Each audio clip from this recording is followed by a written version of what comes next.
Doble higpit ang seguridad sa paligid ng Senado kasabay ng inaasahang pag-convene nito bilang impeachment court ngayong araw. Maugong pa rin ang panibagong kudeta. Para sa update, magbabalita si Mobile Journal Merimon Reyes. Merimon, unahin na natin itong usapin ng kudeta na naman daw dyan sa Senado. Malaki nga ba yung posibilidad na mapalitan na naman si Senate President Alan Peter Cayetano at iba ang magsisilbing presiding officer ng impeachment court? Cheryl, pagdating sa kudeta o pagpapalit ng liderato, sa numero pa rin talaga ang magiging basihan. Kaya maaaring kung ngayon tahimik pa, maaaring mamaya sa pagbabalik o pagbubukas ng sesyon dito sa Senado, magkaroon na ng numero kung sakali man nakakailanganin para magkaroon ng pagpabago sa liderato. Ang lumalabas kasi mga pangalan o lumulutang, itong sina Senator Mig Zubiri, pati si Senator Kiko Pangilinan. Pero so far, nagiging komento mula kay Pangilinan, hindi niya na ititimbang yung sarili niya na kukunin yung liderato, pero kay Senator Mig Zubiri, isa pa to sa hinihintay natin yung kanya magiging huling sabi kung sakali man na magkakaroon ng motion mamaya na inaasahan yung pagpapalit ng liderato. So far, ang sinasabi, ang alam din natin sa ngayon, magkakaroon din ng caucus ang mga senador. Kanina kasi sa isang pagdinig ng Ways and Means Committee, nasabi ni Senator Pia Cayetano na magsasagawa nga ng caucus ang mga senador, pero hindi pa malinaw kung all-member caucus ba ito para sa pagkukonvene ng Senado bilang impeachment court or majority block caucus lang ang gagawin para pag-usapan posible kung ano pa yung ibang tatalakayin sa pagbubukas ng sesyon mamaya 3:00 ng hapon. Cheryl. Ano yung posibleng epekto ng conflict sa leadership sa inaabangang pag-convene nga ng Senado bilang impeachment court? Una, Cheryl, yung magiging timeline. Lalo pa, for example, nung si former Senate President Tito Soto ang nakaupo pa sa liderato, ang sinasabi niya, yung pagkukonvene ng Senado bilang impeachment court forthwith the next day ito, araw na magkatapos ng transmittal ng articles of impeachment dito sa Senado. Pero ngayon naman, supposedly nakaschedule ngayong araw yung pagkukonvene ng Senado bilang impeachment court na sinasabi ni Senate President Alan Peter Cayetano na mandato raw nila. Hindi raw, ito yung kinokorek niya na sa mga nagsasabing nagkakudita daw last week para harangin itong impeachment trial laban kay Vice President Sara Duterte. Pero kung sakali man na magkakaroon ng pagpapalit na naman ng liderato, pwedeng maapektuhan ito, pwede rin hindi. Depende ito sa magiging diskresyon ng liderato, plus kung ano yung magiging rules na i-adapt, kung maidadagdag ba. Kasi mayroong ilang mga suggestion, for example, si Senator Rodante Marcoleta, ang naging motion niya kung maaaring baguhin, magka-amendment sa rules ng Senado ng Korte, na pwedeng mag-participate virtually o remotely itong si Senator Bato de la Rosa na posible kung makaharap sa mga national emergencies tulad nga ng kasulukuyang lagay, hinahanap siya, may arrest warrant na binabadya nga mula pa sa International Criminal Court o kaya naman yung magiging daloy mismo ng proceedings. Kasi kapag ka nag-convene na ngayong araw ang Senado bilang impeachment court, ang inaantabayanan natin yung adoption o amendment sa rules, yung magiging timeline, anong araw, anong oras ibibigay ito, at especially pagdating sa committee chairmanships kung saan maraming nakabinbin ngayon, nakatenga na mga panukala na hinihintay na maipasa. Kaya for example, yung Basic Education Committee, binitawan na ngayon ni Senator Bam Aquino dahil hindi na siya part ng majority block at itong araw ay mapupunta kay Senator Robin Padilla o kaya naman magkakaroon ng unang dibs o priority ang majority block para piliin yung mga committee chairmanships. Cheryl. Okay, ang dami. Hindi ko alam kung ano yung uunahin ko rin, ano, parang kayo lang dyan. Anong uunahin na issue? Okay, puntahan ko muna.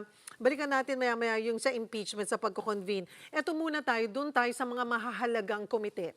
Hindi natin iaalis ano, na talagang may mga committee chairs na talagang that really performed.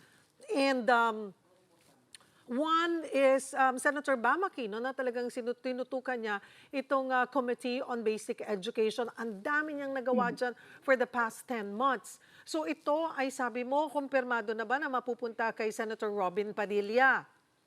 Yung magiging formality sa to, Cheryl, sa session siya nangyayari. So, kung magiging final na kay Senator Robin ito, formally, sasabihin ito sa session mamaya, Mamaya. plus kung magkakaroon pa ng ibang pagdidibs na sa committee chairmanship. Pwede kasi agad-agad meron ng line-up ng dibs itong mga galing sa majority. Pwede namang sa mga sumusunod na araw pa magkakaroon ng finalization. Ang so far na nakita kasi natin ngayon, si Senator Pia Cayetano, naging incumbent siya chairman ng Committee on Ways and Means kasi still part siya ngayon ng majority. So hindi pa sa kanya nawawala yung pinaka-chairmanship nito. Yung isang inaantabayanan din natin, Cheryl, is yung Committee on Finance. Kasi netong huling liderato ni former SP Soto, ang budget ay priority nila na gawing mas maagang maipaprocess dito. Yung proposed budget, yung mga kakailanganing adjustments dito. Sinasabi pa nga nila, hahabulin nila sana before SONA magkaroon na ng report para raw hindi magkaroon ng delays sa pagpapasa ng national budget for 2027. So yan, dagdag na rin natin yung Senate Blue Ribbon Committee. Marami-rami pang mga committee dito sa Senado ang hinihintay natin yung magiging final lineup kung sakali mang hindi magkakaroon ng pagbabago muli sa liderato. So ano ang balita? May mga i-announce na ba mamaya na kung sino ang mamumuno dito sa malalaking komite?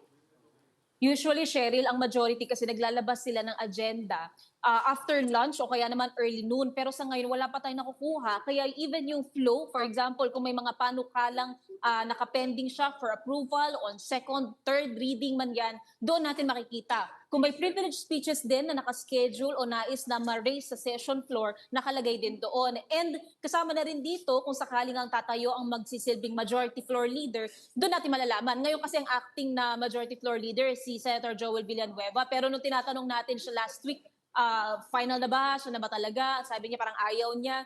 So still marami pang kailangang i-finalize. Kaya yung magiging caucus ng mga senador, kung majority caucus man to, posibleng maging parte yan ng kanilang mga pag-uusapan. Pero kung all-member caucus, ito naman yung sinasabi ni SP Cayetano na nais siyang makausap daw lahat ng miyembro ng Senado patungkol sa pagkukonvene nila bilang impeachment court para hindi raw iisang grupo lang ang magdedesisyon tungkol doon. Sherry. Okay. So yung magiging, kung magko-convene as an impeachment court ng 3 p.m., so itong mga naunang napag-usapan natin should happen before. So sabi mga after lunch, kung may i-announce man sila na mga mamumuno na sa mga ilang komite. Pero malinaw na hindi pa talaga planchado lahat yan. Hindi pa, Shirley. Even last week nung nagkaroon ng pagpapalit nga ng liderato, medyo magulo eh. Ang pinaka-confirm pa lang during that time, SP Etos Cayetano, Senate President Pro Tempore si Senator Loren Legarda na during that time from the majority, pero ngayon parte siya ng bagong majority. Yung ibang committee chairmanships, malabo pa, hindi pa natin nakaklaro. Pwera na nga lang doon sa naging incumbent. So yung Committee on Ways and Means, nakita natin may hearing ngayon na isinasagawa. Si Senator Pia Cayetano pa rin ang nanunungkulan doon. So lahat yan, maririnig natin yung formalities talaga sa sesyon ng mamayang alas 3 ng hapon. And nagsulat si SP Cayetano sa lahat ng mga senador na inaasahang lahat ay pupunta on time at for the convening nila bilang impeachment court, bit-bit o kaya naman ay suot na ang kanilang mga impeachment robes. Dito makikita natin mamaya yung pagtatik nila ng oath bilang senator judges and possibly yung ibang mga ground rules na kailangan na nilang mapag-usapan formally bilang isang impeachment court. May balita ba kung sisipot si Senator Bato? Cheryl, kanina nakausap natin itong legal counsel ni Senator Bato de la Rosa na si Jimmy Bondok, Attorney Jimmy Bondok.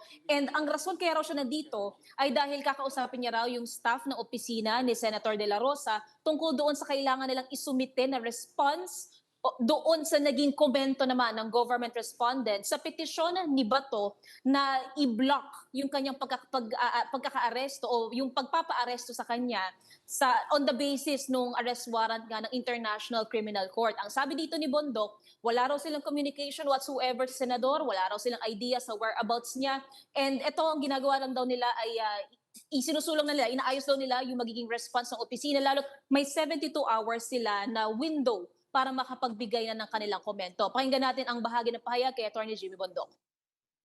Nakakasend ba tayo yun? Ay, di ko po alam talaga. Wala kaming knowledge sa kanyang whereabouts. You have no idea Nag-interpret where tayo he is. kanina. Oh, that's okay. Wala po kayong idea sir where he is. Wala po talaga. Nakausap niya sa...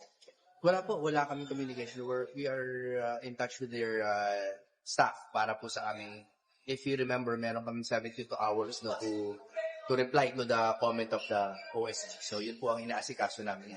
So you'll be meeting with Senator Bato's lawyers para po dun sa... I'm the lawyer, so we're meeting with Other staff, members. the staff and my other lawyers. Okay. Thank you, Attorney.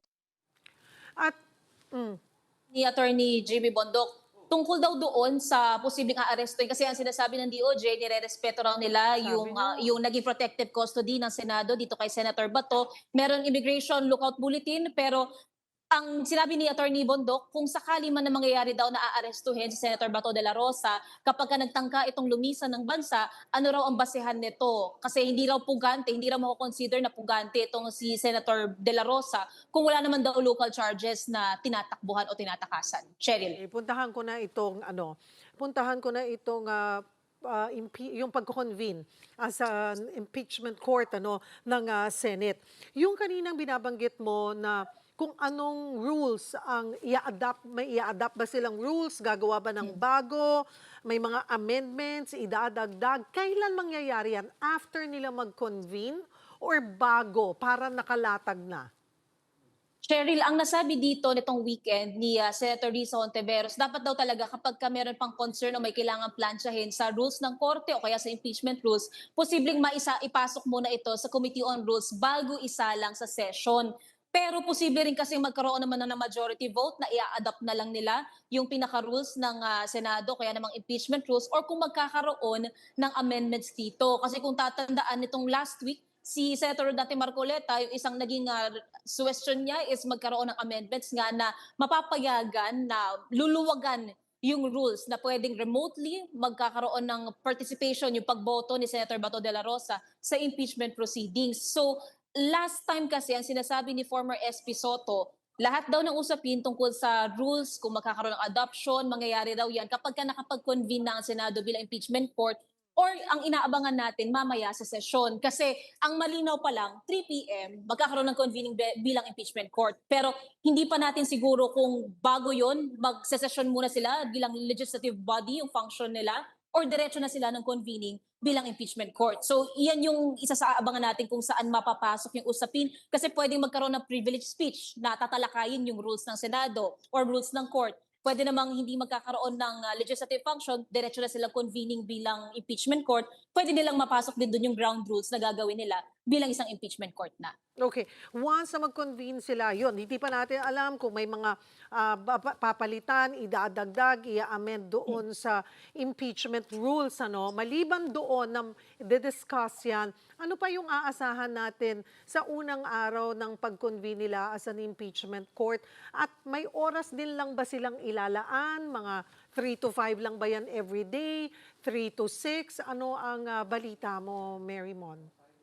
Yan, Cheryl, yung mga impormasyon na makukuha natin, lalong kapag ka meron ng impeachment spokesperson ng Senado. Kasi ang sinasabi dito ni former SP Soto, nung siya pa ang nanunungkulan, yung timeline, yung araw na ide-delegate, yung oras na ide-delegate, lahat ng mga ito mangyayari o mapag-uusapan na in finality kapag ka nag-convene na raw sila bilang impeachment court. So, for now, hindi pa malinaw. Ang huli kasing lumulutang dito, either Mondays, Wednesdays, Fridays, mabibigay siya sa impeachment trial, o kaya naman may binibigay na oras na magkakasesyon sa hapon, sa umaga, impeachment. So ito pa yung ilan sa mga lilinawin natin mamaya kapag ka nag-convene na sila bilang impeachment court, or kapag nagtalaga na sila ng impeachment spokesperson. Kasi once na nag-take na sila ng oath nila, nagsuot na sila ng kanilang impeachment robes, hindi na raw sila pwedeng makapagsalita on a personal note tungkol sa magiging impeachment trial proceedings. Lahat ng ibang impormasyon na kukunin natin, doon na sa impeachment spokesperson natin na mahihingi. Marymon, ngayong araw na ipadala na rin ng suspension order kay Senate Sergeant at Arms Mau Aplaska at sa PINA para sa CCTV sa nangyaring putukan last week. Ano ang tugon dyan ng Senado? Sino ang kapalit ni Aplaska?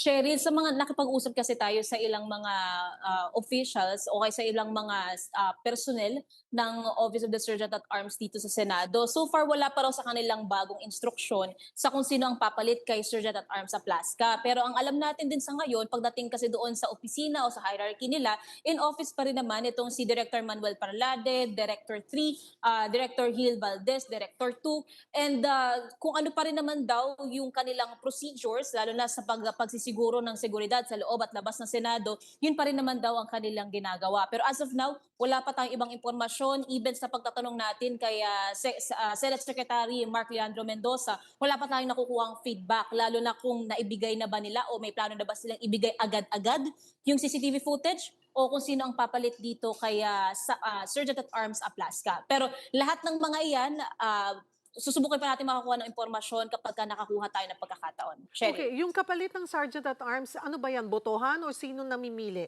Call ng SP? Ay, Cheryl, yan ang hindi pa natin masiguro. Kasi, for example, nung nagkaroon ng resignation, ang alam natin during that time, naging OIC muna itong si General Aplasca, hindi siya na naging functioning ng Sergeant at Arms. Ang alam din natin, may hierarchy din naman sila dito. Kaya, for example, Director 3, si Director Parlade, Director 2, si Director Valdez. So, maaaring meron silang sistema ditong sinusunod. But still, sa pagtatanong natin, for example, dito may mga OSA tayo na nakikita. Wala pang araw sa kanilang ibang instruksyon kung magkakaroon ng balasahan din ba sa kanilang mga pwesto dito sa Senado.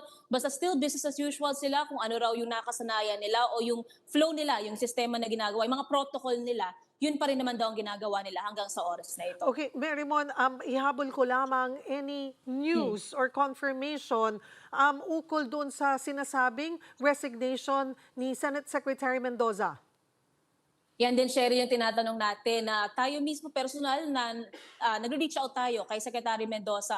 Pero wala pa tayong nakukuhang pagtugon sa kanya, wala pa tayong nakukuhang pagsagot sa kanya. Kaya even yung pagdating sa pagtanggap ng Senate Secretariat doon sa subpoena, doon sa suspension order, nakuha din natin yan mula sa Office of the Ombudsman. Pero pagdating dito, Secretary Mendoza, wala pa tayong nakukuhang response na kahit na ano mula sa ating mga katanungan sa kanya. Cheryl. Maraming salamat, Mobile Journal, Marymon Reyes.